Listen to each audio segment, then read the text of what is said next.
देखिए जो जिस ग्राफ की बात कर रहा था मैं, उस ग्राफ को मैंने यहाँ पर प्लॉट कर दिया, ऑलरेडी प्लॉट कर दिया। आपको करना क्या है, एक कॉलम रहेगा म्यू का, दूसरा कॉलम रहेगा प्रेशर का, अगर रियल गैस है तो फ्यूगिसिटी। मैंने प्रेशर और फ्यूगिसिटी साथ साथ ले लिया है, ठीक है।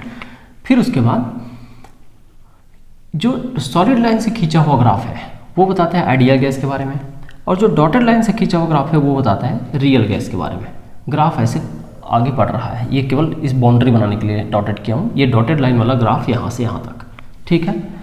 अब यहाँ पर देखिए 3 केसेस हो सकते हैं। मैं 3 केसेस में पहले तो मैं ये बता दूँ कि म्यू और प्रेशर का डायरेक्टली का रिलेशन होता है, कि म्यू और प्रेशर एक दूसरे के साथ साथ बढ़ता है। प्रेशर बढ़ाते गए देखो म्यू बढ़ रहा है, लेकिन आइडियल में तो एकदम धीरे धीरे बढ़ते ही जाता है, लेकिन रियल में थोड़ा सा घटा भी है, मतलब एकदम ज़्यादा नहीं घटता। ये मैं थोड़ा सा ज़्यादा ही डीप कर दिया हूँ, इतना डीप नहीं करना है, हल्का सा ऐसे डीप करते हुए आगे बढ़ाना है ना। कुछ लोग ऐसे भी करते हैं, ऐसे बहुत ज़्यादा डीप नहीं करना है, ठीक है भाई। हाँ, तो इससे क्या है, एकदम घटता हुआ नहीं दिखाना है, बढ़ता है लेकिन वो बढ़ना इरेगुलर रहता है। तो ये हो गया प्रोपोर्शनल का रिलेशन। आइडियल गैस में तो एकदम रेगुलर है और रियल गैस में इरेगुलर है। तो मैं बोलता हूँ आइडियल गैस में curve is regular, curve is regular, और रियल गैस में कर्व इरेगुलर है, कर्व इरेगुलर है। कर्व आइडियल गैस में कर्व रेगुलर है और रियल गैस में कर्व इरेगुलर है, ठीक है। तो जो भी है, अब हम लोग क्या चाह रहे हैं उसको देखें। अब हम चाह रहे हैं कि इस सिचुएशन में दोनों के ग्राफ में 3 कंडीशन पर, प्रेशर के 3 सेगमेंट पर, मैं इतने सेगमेंट को लो प्रेशर रखा हूँ, यहाँ मॉडरेट प्रेशर और ये हाई प्रेशर। तो 3 प्रेशर में आपको सोचना है ना। तो पहला कंडीशन होता है केस 1। केस 1 में मैं लिखता हूँ at low pressure. At low pressure पर क्या हो रहा है उसको सोचेंगे। तो लो प्रेशर पर ये हो रहा है कि कि आइडियल और रियल एकदम पास पास है, मतलब लगभग आइडियल रियल आइडियल के इक्वल है ना। और एकदम लो प्रेशर पर तो एकदम दोनों सेम पॉइंट से निकल भी रहा है, ऐसा हो रहा है। तो लो प्रेशर पर क्या हो रहा है कि real gas behaviour is close to ideal gas. Real gas behaviour is close to ideal gas, है ना। क्यों ऐसा? क्योंकि जब प्रेशर बहुत कम होता है ना तो मॉलिक्यूल एकदम बिखरे हुए होते हैं। समझिए इसको, प्रेशर बहुत डाउन है, प्रेशर डाउन है मतलब मॉलिक्यूल दूर है, वॉल्यूम ज़्यादा है। प्रेशर कम तो वॉल्यूम ज़्यादा, तो वॉल्यूम ज़्यादा है तो मॉलिक्यूल एकदम दूर है, सब एकदम दूर बिखरे हुए हैं। तो मॉलिक्यूल का आपस में अट्रैक्शन या रिपल्शन फील होना बहुत कम है, ना के बराबर अट्रैक्शन या रिपल्शन फील हो रहा है। जो काइनेटिक थ्योरी ऑफ गैसेस बोलता है आइडियल गैस के लिए कि मॉलिक्यूल एक दूसरे से ना तो अट्रैक्ट हो ना तो रिपेल हो, तब उसको आइडियल बोलेंगे। तो यही स्थिति यहाँ पर दिखेगा लो प्रेशर पर। तो लो प्रेशर पर गैस का इतने दूर हैं कि आपस में अट्रैक्शन रिपल्शन फील नहीं कर रहे हैं। तो यहाँ पर बोल सकते हो मॉलिक्यूल आर सो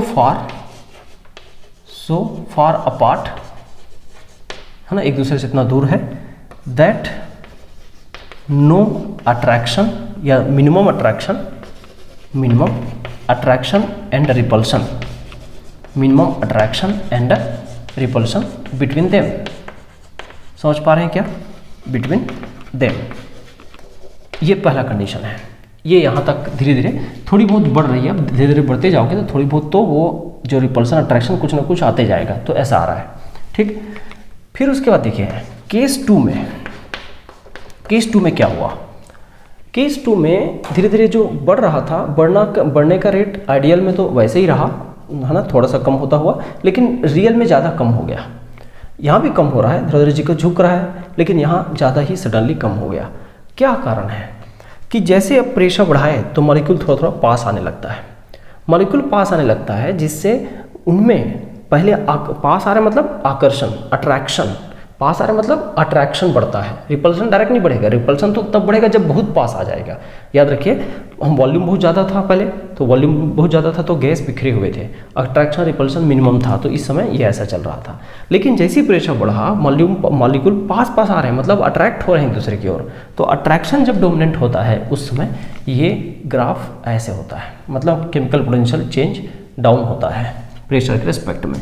तो यहाँ लिखता हूँ कि ऐसे लिखते हैं, when pressure is moderate pressure, then attraction between molecule increases, attraction between molecule increases. When pressure is moderate, then attraction between molecule increases, molecule के बीच अट्रैक्शन इंक्रीज होगा। और इस समय या दूसरा शब्द बोल सकते हो, अट्रैक्शन डोमिनेंट है किसके रिस्पेक्ट में, रिपल्शन के डोमिनेंट रिस्पेक्ट में, है ना। अट्रैक्शन इज डोमिनेंट, दूसरे शब्दों में attraction is dominant over repulsion, dominant over repulsion. Attraction is dominant over repulsion, attraction dominant है रिपल्शन पर, तब ये घटना हो रहा है। लेकिन समझिए केस 3 में हमने बहुत ज़्यादा प्रेशर बढ़ा दिया, है ना, एट हाई प्रेशर, हमने बहुत ज़्यादा प्रेशर बढ़ा दिया। तो इस कंडीशन में क्या होगा, प्रेशर काफ़ी हाई कर दिया हमने, काफ़ी हाई, तो इस समय क्या होगा, तो इस समय ये यहाँ को क्रॉस करके ऊपर चढ़ गया। कहने का मतलब क्या हुआ, ये जब तक नीचे है तब तक अट्रैक्शन डोमिनेंट है, लेकिन जैसे ये क्रॉस किया अब रिपल्शन होगा।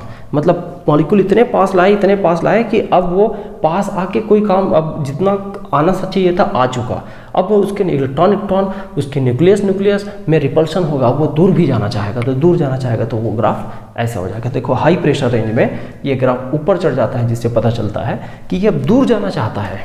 समझ रहे हो बात को। तो यहाँ पर eight high pressure repulsion is dominant, repulsion is dominant over attraction, repulsion is dominant over attraction. तो रिपल्शन डोमिनेंट है अट्रैक्शन पर, कब, जब ये हाई प्रेशर में चल देता है तब, ठीक है। तो यहाँ पर इस कंडीशन में खासकर जो फ्यूगेसिटी कोफिशिएंट होता है ना, फ्यूगेसिटी F/P ये ग्रेटर देन 1P होता है, और इन सब कंडीशन में फ्यूगेसिटी कोफिशिएंट लेस देन 1 होता है, लेस देन 1 मतलब 1 से नीचे, ये नीचे है तब तक लेस देन 1 है, यहाँ भी लेस देन 1 है। फ्यूगेसिटी कोफिशिएंट F/P लेस देन 1 होता है, इस समय ग्रेटर देन 1 हो जाता है, क्योंकि वहाँ पर वो ये जो फ्यूगेसिटी वाला प्रेशर है वो हाई हो जाता है compare to normal pressure ideal से, तो इसलिए ऐसा होता है। ये खाली अभी प्रूफ हो जाएगी, ये वाला मैथमेटिकली प्रूफ करेंगे, लेकिन इससे क्वेश्चन इसी लैंग्वेज में एक क्वेश्चन आया हुआ है सी पार्ट में, वो मैं दिखा देता हूँ। पहले इस ग्राफ को नोट करिए और 3 कंडीशन नोट करिए आप। देखिए एक बार के नेट का सी पार्ट का सवाल है, नेट पार्ट सी, है ना। क्वेश्चन क्या लिखा, at high pressure the fugacity coefficient of real gas is greater than the 1।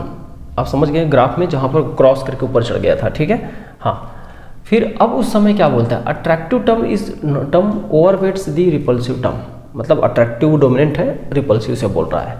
दूसरा बोलते हैं रिपल्सिव डोमिनेंट है अट्रैक्टिव से। तीसरा बोलता है रिपल्सिव और अट्रैक्टिव टर्म बराबर है। चौथा बोलता है the system is independent of both the attractive and repulsion. ये तो गलत है, सिस्टम में हम लोग तो केस इसी बेस पर बनाए हैं। फिर उसके बाद अट्रैक्टिव रिपल्सिव इक्वल तो होता नहीं है, इक्वल केवल लो प्रेशर पे होता है, हाई प्रेशर पे नहीं, है ना। फिर हाई प्रेशर पर अब देखना ये ऊपर चढ़ गया था, जब ऊपर चढ़ जाता है मतलब ग्राफ ऐसा, आइडियल का ग्राफ था और ये रियल का ग्राफ ऐसे आके ऐसा क्रॉस किया था, तो जो रियल का ग्राफ ऊपर चढ़ गया इसका मतलब रिपल्शन ज़्यादा हुआ था, repulsive term is dominant over attractive term. तो ये ग्राफ जो बताता है उसके हिसाब से आंसर हमारा ऐसे है ना। लो प्रेशर पर दोनों बराबर होते हैं, बीच प्रेशर पर थोड़ा सा लो रियल रिपल्सन डोमिनेंट होता है, सॉरी अट्रैक्शन, और हाई प्रेशर पर रिपल्सन डोमिनेंट होता है। तो ये वाला जो रीज़न है वो उसका आंसर है, जहाँ पर रिपल्सन डोमिनेंट होता है वहीं पर फ्यूगेसिटी कोफिशिएंट F/P ग्रेटर देन 1 होता है। बात की है, तो ये हो गया आंसर। बी पार्ट पढ़ने के बाद बड़ा इजी लग रहा है, लेकिन सर बी पार्ट नहीं सी पार्ट में आया हुआ है। क्वेश्चन कहाँ आया, सी पार्ट में, 4 नंबर का सवाल था ये, लेकिन वो इक्वेशन याद रहता तो मिनटों में सॉल्व हो जाता है। ठीक है भाई।